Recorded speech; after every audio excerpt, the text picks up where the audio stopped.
I remember when I came out with the first book, I was being interviewed, I don't know, some Today Show or something like that. And the guy goes, so you lost everything in your 20s and now you're teaching people financial peace. How did you bounce back? And I remember it just hit me like that was stupid. And I said, dude, when you fall that far, you don't really bounce. It's more of a splat. And he just looked at me. It's just like that wasn't the answer that fit the. It's not the narrative that you're talking about. And so the thing I would say though is if someone's watching you and I right now talk about this and they go, yeah, I'm in the soup. People do react two different ways to being in the soup.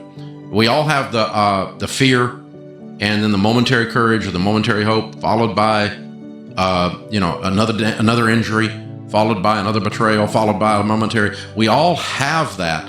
Then the choice you have to make, the individual has to make while we're in that, and I made that choice semi-consciously, was you can choose, all right, I'm going to quit.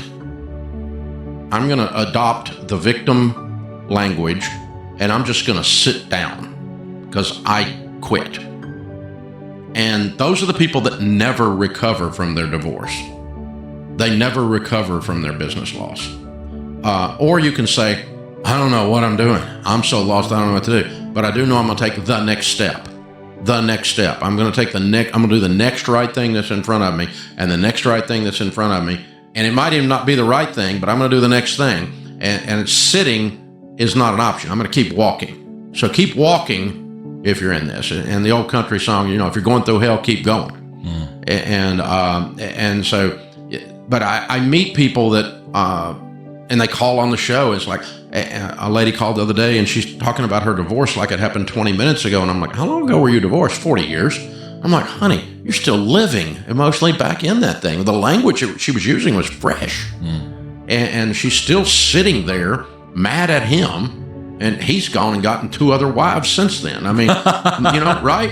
And move on. And so, but it's real easy to quit in that. And it's not a quitter thing. It's just this natural reaction. I'm going to get up one more time, even though I don't feel like it, and walk out into the sun, get a little vitamin D, get a little prayer, meet with my buddy, and let him make fun of me. And then I'm going to get after it again. And I'm just one more time, right? Yeah, I remember toward the end of my 20s when I was really trying to sort of work out some of the predictors for when I felt better and when I felt worse, when I was in the soup, as you would say. And I remember I wrote it, action is the antidote to anxiety, that you really don't fear the future when you're moving yourself toward it. And it's a vicious spiral because the very thing that's hardest to do when you are struggling is precisely the thing that would make you feel better. Right? Your motivation is at its lowest. You don't want to get out of bed. You don't want to go to work. You don't want to think of a new idea. You don't want to apply effort to something or pick up the bar or not eat the comfort food or whatever it is, stick to your routine. Yeah.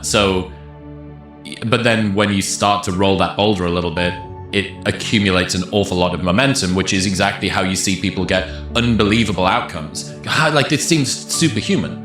How does this person get so much done in a day? How are they so successful? How are they so balanced? All the rest of it. So, well, they are on the positive side of the same momentum that is currently kicking your ass. Exactly. We developed a little theorem around here to talk to our team about this, called the momentum theorem. Focused intensity over time multiplied by God equals unstoppable momentum. And one of the things we talk about in the little book I did on it was just this idea that when you have negative momentum, you are better than you look. When you have positive momentum, you are not as good as you look.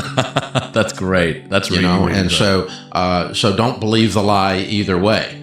And so, if you got positive momentum, you are harvesting crops that were planted yesterday, not this morning. That they were planted a year ago, put them in the ground, and today I'm getting this fruit, and everybody thinks I'm a genius, but it was actually a year ago I was a genius. Mm-hmm. Or you got crops going in the ground, there's nothing coming out of the ground yet, and you're planting.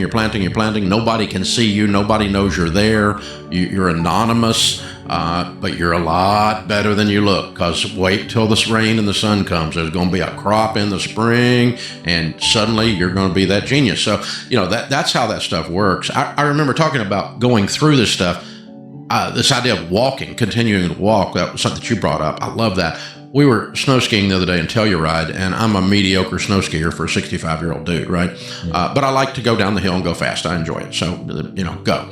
And so I'm skiing with my kids, and they're like 40 and 30 years old, and they haul butt. I mean, they go. And so the old man's trying to keep up, and he's huffing and puffing. So we jumped off a lift. We were running cruiser blues, good, and double blues, that kind of stuff. We hit a black every now and then, but they were cruisers. They were groomies. So we jumped off it, and there's this one run on Telluride that when you get to the top of it on black, it's a groomed black, and it's unbelievably steep. You can see downtown Telluride, and it looks like you're going to fall into Main Street when you fall. I mean, it's right there. It looks like a toy box, and there's nothing between you and Main Street. It's just air. It's that steep. It's unbelievable.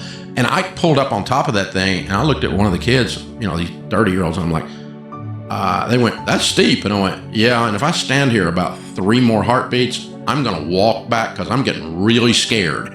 So I got to go or the fear's going to take me over. And I thought, you know what? That's what I've done half my life. You got to go or the fear's going to take me over. Because if I stood there, my heart rate was going. This was just the other day. I was scared. It's like I was scared. But I thought, you know what? If I can do this stupid thing. I can ski it. I know I can ski it. But if I stand here and think about it, it's gonna the fear is gonna kill me. I want to give it a better term than cultivated stupidity, conscious ignorance, maybe you could say, or tactical ignorance around things. That a lot of the time there is a period where you're supposed to plan, where you're supposed to reflect and ruminate and sort of think about stuff. But that can be a trap as well. And I think that a lot of people who like to listen to shows like yours and like mine, they'll be thinking about their thoughts. They'll be thinking about themselves. They'll be strategizing. But there is absolutely a time for straight action without having to ruminate too much. Yeah, you can get paralysis of the analysis. So this was a longer